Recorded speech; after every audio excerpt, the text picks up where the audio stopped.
मित्रों नमस्कार।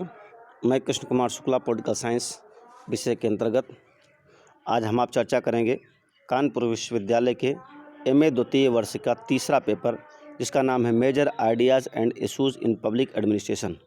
उसके अंतर्गत 2 फरवरी को हम आप चर्चा कर रहे थे कि what is the decision making approach according to Herbert Simon. मतलब हर्बर्ट साइमन के अनुसार डिसीजन मेकिंग का सिद्धांत क्या है, और वास्तव में किसी भी संस्था या संगठन को, चूँकि बात एडमिनिस्ट्रेटिव की है, तो एडमिनिस्ट्रेशन जो है उसमें किस प्रकार डिसीजन मेकिंग का रोल होता है और किस प्रकार यह प्रक्रिया संचालित होती है। तो उसमें एक प्रमुख विचारक थे हर्बर्ट साइमन, जिनके इस विचार को हम आप 2 फरवरी के अंतर्गत कुछ समझे हैं, जाने हैं कि वास्तव में साइमन ने क्या माना है। टेरी की बात हुई। अब दूसरी बात जो आती है वो जॉन डेवी के निर्णय से संबंधित चरण। एक निर्णय से संबंधित विचारक जो और आते हैं जॉन डेवी, इनका कहना यह था कि जो निर्णय होता है उसके 3 चरण होते हैं। नंबर 1 चरण समस्या क्या है, नंबर 2 चरण कौन से विकल्प उपलब्ध हैं, और नंबर 3 कौन सा विकल्प बेहतर है। जॉन डेवी ये मानते हैं। तो आप ये हेडिंग बना लीजिएगा कि जॉन डेवी के निर्णय से संबंधित चरण, उसमें तीनों पॉइंट को लिख लीजिएगा। पहला पॉइंट समस्या क्या है, दूसरा पॉइंट कौन सा विकल्प उपलब्ध है, और तीसरा पॉइंट कौन सा विकल्प बेहतर है। ये मानते हैं कि सबसे पहले हम समस्या को पहचानते हैं और फिर हम उपलब्ध विकल्प को, समस्या के निराकरण के लिए कौन कौन से विकल्प उपलब्ध हैं। जैसे अब हमारे यहाँ जैसे कोई डीएम है, अब जिला स्तर पे किसी प्रकार का बवाला हो जाता है, दंगा फसाद हो जाता है या कोई समस्या हो जाती है, और उसके लिए जो उपलब्ध विकल्प होते हैं उसी पे डीएम विचार करेगा। ये नहीं सोचेगा कि अब यहाँ तुरंत जो है अमेरिका से ऐसी सामग्री लाया जाए जिससे कंट्रोल की जाए, क्योंकि अमेरिका की सामग्री लाने में यहाँ पता लगा कि आदमी की लाश गिर जाएगी। तो सोचता है कि जो त्वरित विकल्प हों उन विकल्पों, मतलब उपलब्ध विकल्प का चयन करता है, और उसके बाद कौन सा विकल्प बेहतर है, कौन सा विकल्प बेहतर रहेगा, जिसकी जो है प्रशंसा होगी, उस विकल्प का वो चयन कर लेता है। ऐसा मानना जॉन डेवी का। अगली हेडिंग आप बनाइए, निर्णय का वर्गीकरण। निर्णय के वर्गीकरण के अंतर्गत जो पहला पॉइंट बनता है वो कार्यक्रमिक निर्णयन। कार्यक्रमिक निर्णयन, इसके अंतर्गत लिखिए आप कि ये एक ऐसा निर्णय है जो प्रतिदिन के कार्य से संबंधित होते हैं। इनकी एक निश्चित प्रक्रिया होती है तथा एक निश्चित प्रणाली होती है। ठीक है ना। कार्य मतलब कोई भी व्यक्ति है, वो प्रतिदिन के निर्णयों से, प्रतिदिन के व्यवहार से या प्रतिदिन के जीवन यापन को संचालित करने के लिए जो निर्णय छोटे बड़े लेते हैं उनको इसके अंतर्गत रखा जा सकता है। और एक निश्चित प्रक्रिया होती है कि इसके बाद ये निर्णय लेना है, इसके बाद ये निर्णय लेना है, इसके बाद ये काम करना है। उसमें कंसेप्ट एकदम क्लियर होता है, तो ये कार्यक्रमिक निर्णय के अंतर्गत आता है। दूसरा पॉइंट जो बनता है वो गैर कार्यक्रमिक निर्णयन।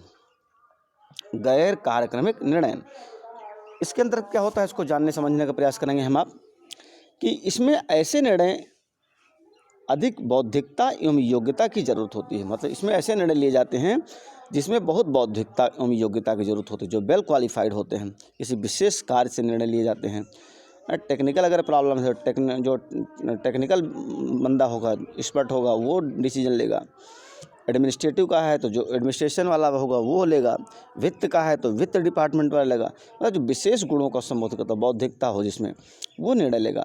यह सामान्यतः संगठन के उच्च स्तरों पर लिए जाते हैं। ये जो बौद्धिक निर्णय होते हैं वो उच्च स्तर पर लिए जाते हैं। तात्पर्य होता है कि जो उच्च स्तर का व्यक्ति होता है वो ज़्यादा बौद्धिक होता है, तभी वो उस स्तर पर पहुँचता है।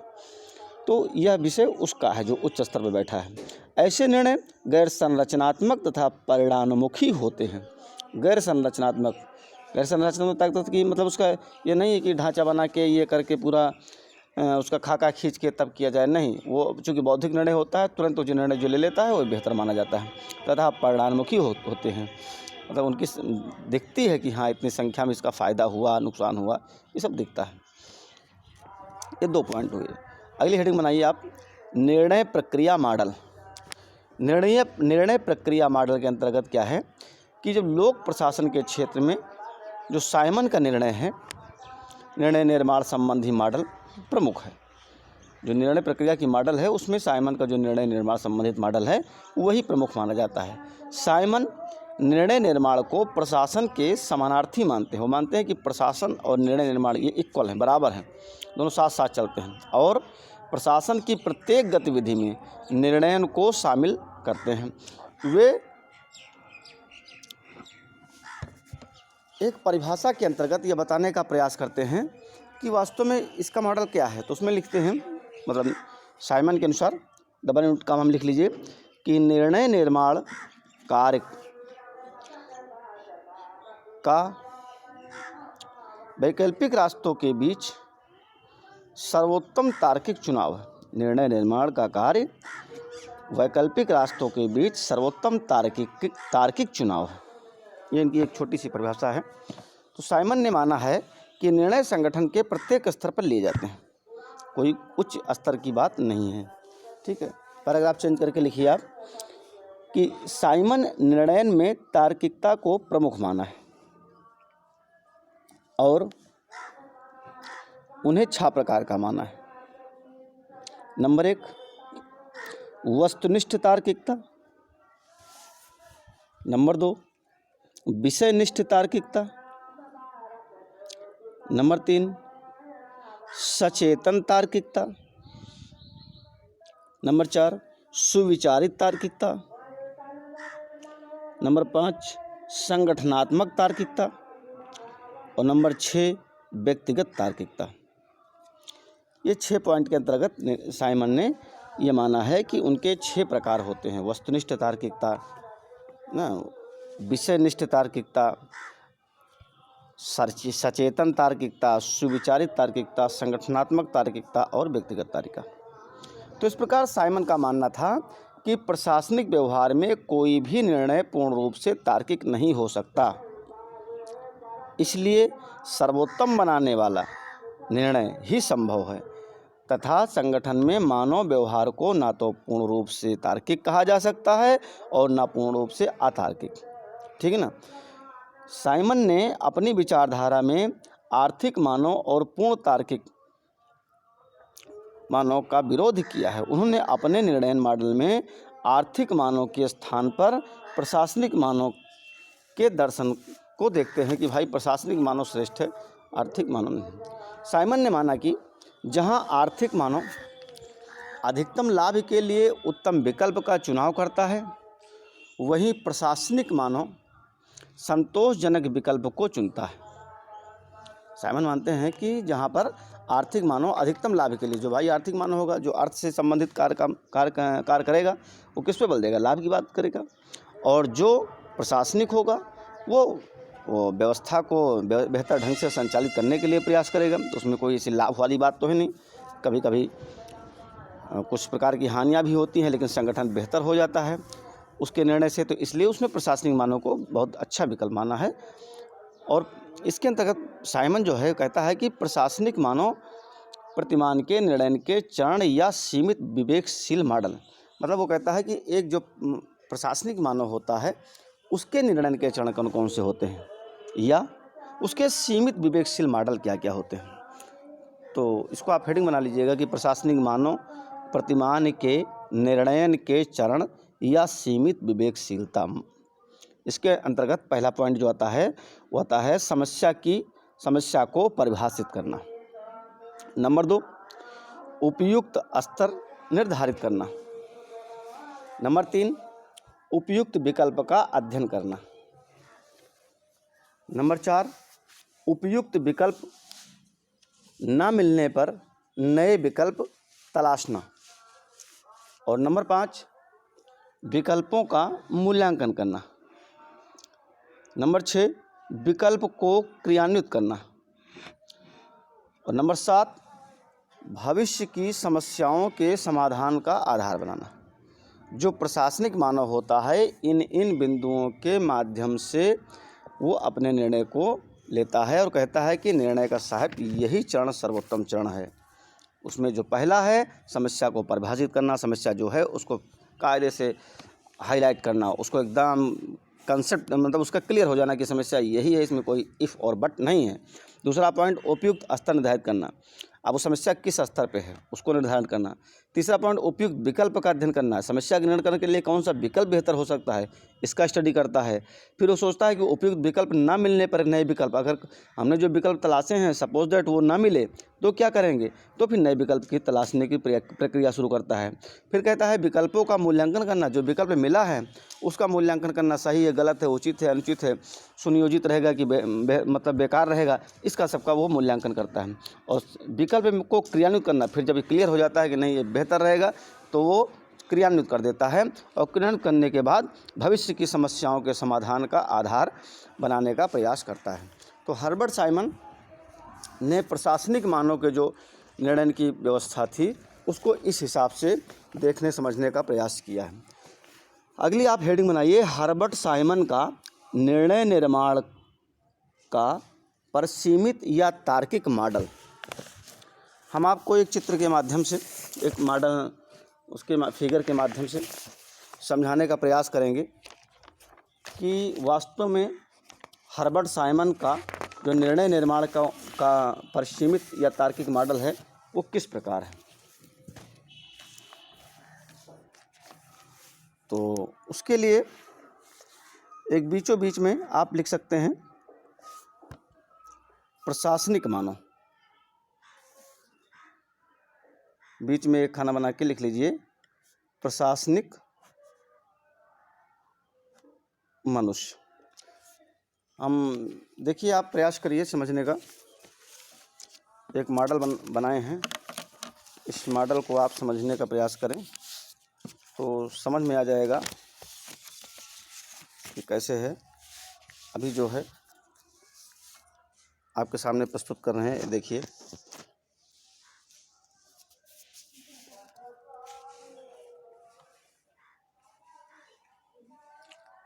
इसमें देखिए आप प्रशासनिक मनुष्य बीच में, फिर वो क्या कहता है कि आप अगर शुरू करें आप कि समय व लागत संबंधी बाधाएं,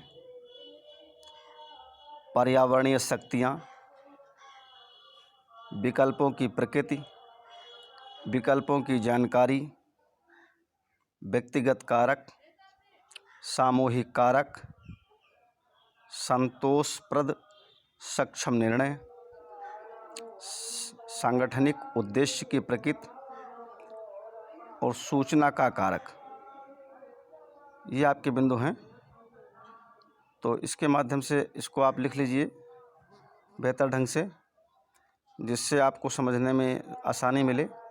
और जब भी हर्बर्ट साइमन के निर्णय निर्माण की तार्किक मॉडल पूछा जाए, इसी को बनाने का प्रयास कर दीजिएगा तो बेहतर मूल्यांकन होगा आपकी कॉपी का और आपको नॉलेज, आपको समझने में भी आसानी होगी। अब हम आप पुनः जाते हैं। आप अगर बना लिए हों तो देखिए कि जो प्रशासनिक मानव है, प्रशासनिक मानव जब भी कुछ करता है कहाँ करता है, पर्यावरण शक्तियाँ उस पर्यावरण में करता है, किसी विशेष माहौल में करता है। अगर यहाँ का ब्यूरोक्रेट है भारत का, किस क्षेत्र में है वो, उत्तर भारत में, दक्षिण भारत में, पूर्वी भारत में, जहाँ है, जिस क्षेत्र में है उस क्षेत्र को ध्यान में रखता है हर समय कि हमारी क्रिया प्रतिक्रिया का उस क्षेत्र में प्रभाव क्या होगा। तो पर्यावरण शक्तियाँ, और वहाँ की सपोर्ट क्या करेंगे, लोग उसको सपोर्ट करेंगे कि विरोध करेंगे। पर्यावरण शक्तियाँ किस प्रकार उसको प्रभावित करती हैं। विकल्पों की प्रकृति, जो विकल्प छाटे हैं उसने किसी समस्या को समाधान के लिए, कि निर्णय के लिए, तो विकल्पों की प्रकृति क्या है, ज़्यादा लंबी है, छोटी है, ज़्यादा प्रभावी है कि अप्रभावी है, दूरदर्शी है कि अल्पकालीन के लिए है, इसकी सारी बातें होती हैं। फिर विकल्पों की जानकारी, वास्तव में विकल्प जो की प्रकृति है उसके विषय में खूब जानकारी करते हैं, विश्लेषण करते हैं, अध्ययन करते हैं, उसका तुलनात्मक अध्ययन करते हैं, विभिन्न अन्य विकल्पों से भी स्टडी करते हैं। और अगला पॉइंट आता है व्यक्तिगत कारक। व्यक्तिगत कारक कि वो जो हमें जानकारी मिली है फिर उसमें हम अपना दिमाग रखते हैं कि हमारे कौन कौन से ऐसे हैं, हमारे ऐसे कौन से विचार हैं जो इसके साथ लागू किए जा सकते हैं, या जो निर्णय है उस निर्णय में हम कितना ज़्यादा प्रभावी हो रहे हैं, और कोई भी व्यक्ति कि इंडिविजुअल व्यक्ति कितना उसको किस दृष्टि से देखता है, व्यक्तिगत कारक। फिर सांगठनिक कारक, हमारे निर्णय से वो संगठन है तो सांगठनिक कारक किस प्रकार जो है उसको प्रभावित करते हैं या बनते हैं। अगला है संतोषप्रद सक्षम निर्णय, उसके बाद संतोषप्रद सक्षम निर्णय, मतलब वो जो निर्णय ले लिया जाता है वो मान लिया जाता है कि हाँ इससे दोनों कारक बेहतर हैं, तो संतोषप्रद सक्षम मतलब जो भी निर्णय लिया जाएगा वो पूरा संतुष्ट रहेगा, उसकी फीडबैक अच्छी आएगी, लोगों में उसके प्रति अच्छा भाव जाएगा, गलत नहीं होगा। फिर संगठनिक उद्देश्य की प्रकृति, उद्देश्यों की प्रकृति, जो हम निर्णय लिए हैं, जो निर्णय ले लिए, उससे हमारा जो संगठन है उसके उद्देश्य की प्रकृति क्या प्रभावी हो रही, कितना अच्छा बन रहा है, कितना नहीं हो रहा। फिर सूचना का कारक, उसको हम क्या करते हैं, उसको विभिन्न सूचनाओं के माध्यम से उसको पहुंचाने का प्रयास करते हैं। और समय व लागत संबंधी बाधाएं, इस पर भी ध्यान दिया जाता है, प्रशासनिक मनुष्य इस पर भी ध्यान देता है कि हमारे निर्णय से कितने समय में प्रभावी होगा, क्या ऐसा नहीं कि निर्णय के क्रियान्वित के लिए ज़्यादा लागत लग रही, इन सब की भी बातों को प्रशासनिक मनुष्य ध्यान देता है। तो ये मॉडल के माध्यम से यह है संक्षिप्त रूप से। अगली आप हेडिंग बनाइए साइमन की प्रासंगिकता, जो साइमन के निर्णय मॉडल है उसकी प्रासंगिकता।